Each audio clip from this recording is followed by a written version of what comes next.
Hello. Aiwa usandibvunza mufaro. Ndanga ndine mufaro wangu wakasejuswa. Asi pandangoona status yako wabva waita vanish. Iwe anya jealous.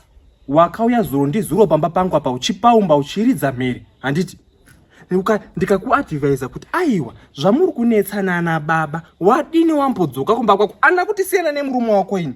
Where did I say that? Pa status pako wakunyora kuti no kangaroo, no reptile or no monkey will separate us. As if it's not good enough. But next status ndo yawabva wanyora ukabva kuti there's no peace for the wicked. Ini ndini ndakangaroo.